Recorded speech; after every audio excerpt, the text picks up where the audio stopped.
guys, I'm going to come to you with this quick one this week. I had a really awesome idea that I'm going to have to save for another time. I started it. I actually spent a couple hours working on it and realized I wouldn't have time to do it with what I got going on. So, I have to go with you. Just a short, quick one like this. Nothing too fancy. We got Hoosier versus me. Obviously, I'm picking myself here, but I'm going to tell you why this time. I'm not going to just give you some bullshit. Brady's got a good matchup. He's the one person on that team that could change this around for him. But Mike Turner, I don't like his matchup playing against Green Bay. And it's not that Green Bay's defense has been that great, because they have not been. But they get in passing matches with every team they play. And they give up a whole lot of passing yards, but Mike Turner doesn't play in the passing game. He's not involved at all. So I see this turning into another one of those shootout games this week with Green Bay and Atlanta. And, you know, or even Green Bay running away with it and Atlanta trying to catch up, throwing the ball the whole time. Anyway, I don't see Turner having a big day. Isaac Redman, why is he projected 11.8? He's a backup running back for a team that's #1 guy, hasn't been able to run the ball very efficiently all year because that line is struggling. So I don't see him getting projection there. And why is the Browns defense in? Steve, do you want to lose this game? Are you trying to piss away the season? Are you going for that Andrew Luck next year or something? Joe was saying. Anyway, on my side of the ball, we got Stafford with a nice matchup against the Bears. And DMC with a decent matchup. And AJ Green, I think, is coming on. And by the end of the season, you guys are going to be all like, oh, I guess you were right, Brandon. He is a badass. Because he's going to be a fucking badass. And next year, he's going to be drafted a whole lot higher when we do our fantasy draft. Anyway, so I take my team there. Next up, we got Uno versus the Fortune Frogs. And Uno's got Freeman. Freeman's got a decent matchup. I think he could be bigger than projected this week. And LeGarrette Blount, though, on the other hand, I see him maxing out at what he's projected at 11 points. That's the top of what he can get. I actually see him probably lower, somewhere around 8 or 9. Maybe a short touchdown or 60 yards, you know, something like that. Anyway, Matt Forte, how is he projected 21.6 points against one of the best defenses in the league? They're going to smash him. He's not going to get that. I think he could end up getting in the end zone and get some decent carries, and he's involved in the passing game, so he'll have a decent day. But he's not going to get there. And Mike Wallace is going to also have a hard time having Charlie Bass throwing him the ball if Big Ben can't go. So that's something to pay attention to, too. On the other side, we got the Fortune Frogs. Got Drew Brees. He's going to have another good week. He's got a solid matchup this week. Arian Foster also has a pretty good matchup. But the problem with Arian Foster is he's projected way too effing high. He hasn't even earned it yet this year. He's played one game. He had a good game. He's only played one damn game. 27.1 points is not going to happen. I think 20 points isn't out of the picture, but 27.5, well, no, I don't think so. Ryan Matthews, I still hate you.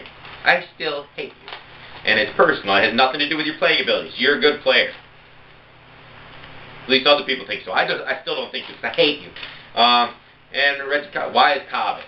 Why is Cobb in? Please tell me, Lou. I really hope that he gets one catch and fumbles it and gets you negative points to teach you a lesson to never start him again. Unfortunately, though, for you, Uno, and for everyone in my division, it looks like the Frogs are going to win again and maintain their undefeated streak. But I'll be rooting for you. Next up, I'm going to take care of KZU, Doc, and Team... Doc has Rivers. And Rivers has a good matchup against Denver. She finally put Roddy White back in the starting lineup, which I think could be big, because like I said, Green Bay gets in those passing matches. And if they can get the ball to Roddy White, when they're chucking it around, big day for Roddy White. Could be big points. And Fred Jackson, I am finally on your bandwagon. Alright, Curtis, you were right last year. I'm going to admit it. He's a good running back. And I bet next year we're going to have to see him getting drafted higher in the draft as well. You know, people are going to start to realize that just because, like Joe says, he has an unsexy name, he's still a good player. And also Steve Smith continues to be huge this year for Carolina. I mean, man, Cam Newton loves him. Yeah. On our side, we got Sanchez. He's got a decent matchup against New England's pass defense. New England defense in general is terrible, but the New England pass defense is pretty terrible, especially. But D'Angelo Williams is hitting tough luck here, going against New Orleans, who really only gave up a lot of defensive points. Or gave up a lot of points, that first week against Green Bay. And pretty much everybody does. I see them shutting his ass down. I mean, he doesn't even get 100% of the workload as it is. Then you got that Giants defense. When I first looked at that projection of 16 points for them, I was like, what? That's bullshit. I'm going to point that out and say, that's why they're not going to do it.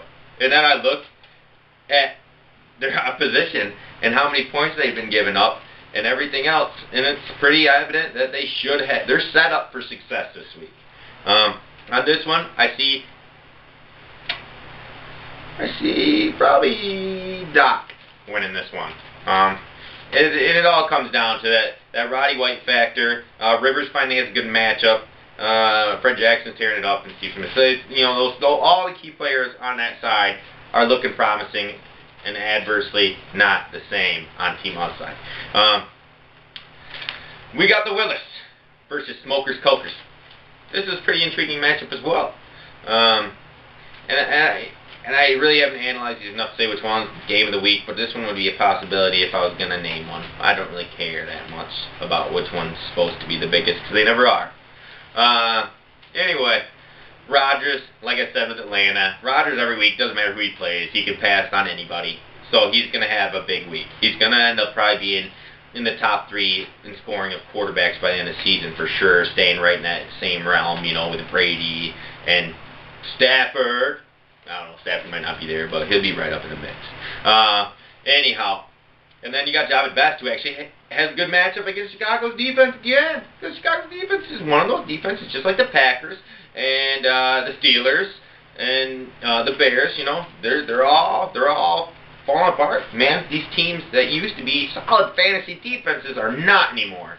They're struggling this year, and they really screwed some people over in the draft. And I feel bad for you in that case, Willis, because the Steelers have not done what you drafted them to do. So I feel your pain there. I got him in my Yahoo League. As well, I see Donald Driver starting this week for you. And if you look at his projection of 9.3 points, the highest point total he's had over the course of these 4 weeks of the season so far has been 8 points. Now, how the hell are you going to project him 9.3 points against a team that's got a decent defense? It's not a garbage defense, and the guy hasn't produced shit all year. He's going to get shut down. He might get 2 catches. I don't know how long those catches will be. Maybe you'll get lucky and you'll get that 9.3 because it'll be a touchdown catch, okay? But I don't see it happening. He's overprojected. And AP, after you ran all week long like a girl against a team that I thought you were going to have a huge week last week, I'm not feeling super confident against you running on Arizona. But I still think you're going to hit that projection. I still think you could dominate that projection possibly. Darren Sproles, talk about a player that I wasn't expecting to be as big as he's being this year. I thought he was going to be a contributor on third downs, do some return game stuff, and every once in a while, get in there. He's actually, I would say, the best running back right now on that New Orleans roster. So he's set up for success as well against Carolina. And that Bears defense is going to kill you. I think that's going to be your Achilles heel this week, Tank. Starting them against Detroit's not a good idea. You know Detroit's going to put up points. You basically have to depend on the Bears to get a few defensive touchdowns to keep them competitive and to provide you with anything positive there more than just a couple points. But I guess a couple points might help. As well, Fitzpatrick, your quarterback, should have a pretty good day. I think it's going to be that Bears defense that kills you this week, though. And I'm going to take Willis here. Next up, I'm going to take Doohan Brand's sister versus Epic New. If I had to give a trash match of the week, this would be it. Just because it's Mike's team. And then Brandy's team hasn't been doing that great the last couple weeks. Anyway, Matt Ryan, like I said, boom, passing match with Green Bay. Mark my words, it's going to happen. Matt Ryan, if he doesn't throw a bunch of picks, he'll hit that projection. He might even get up to 30 this week. Chris Johnson, I could see him finally having that big breakout game against that struggling Steelers defense. Because if you look at them, they haven't really stopped too many teams, except for Green Bay in the running game. And that's because Green Bay pretty much chucks the ball in the air the whole damn time. So, I could see him finally getting value out of his draft pick there. Brandon Jacobs is only projected 3. Everybody knows that big son of a bitch is a touchdown vulture. And I could see him easily, being the guy that maybe turns the tides for him and gets him a couple scores or, 25 yards and a touchdown. Instead of 3, he gets him 9, you know, whatever. I know that that math doesn't make sense. I'm just throwing different numbers out here, people. Okay? Wes Welker, I see having more of a pedestrian week. He's going to have an average week for a top-tier wide receiver. He's not going to have a bloated week like he has had a couple of this season. He's going to be playing one of the best pass defenses in the league. And he's got to be getting added attention with all these catches and all the things he's been doing this year. People got to find a way to shut him down. And I see it maybe starting this week. Maybe the Jets finally set up that whole blueprint for other teams to follow from here on out. The Falcons D against Green Bay, bad start. You'd be better benching your defense and not starting a defense. They will get you negative this week against Green Bay. Green Bay is just too on fire. On the other side of the ball, there's really not a whole lot to talk about because a lot of those projections aren't too inaccurate. But the ones that I think is going to be a quality player is Orton has a nice matchup, and Green Ellis I think is overprojected. He's not as involved in the passing game, and I see this being a passing matchup between the Jets and New England.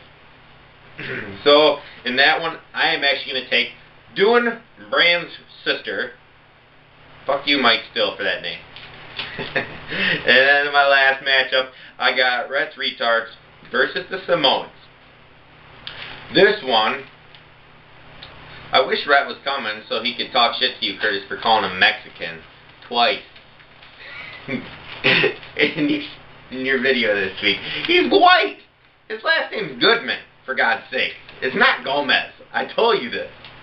Anyway, but he's got Castle starting at quarterback, and man, there's got to be a better choice. But I mean, Matt Castle's had hit games every once in a while. It doesn't happen on a regular basis for this guy. I really don't think. He couldn't even start in college. How the hell is he going to start in the NFL? I mean, really, he's a quality backup. He'd be one of the best backups on most teams. But he's not a starting quarterback, and I hope eventually he gets demoted to that role and they find a better replacement for him in Kansas City. I think he's kind of holding them back right now. That obviously the Charles injury.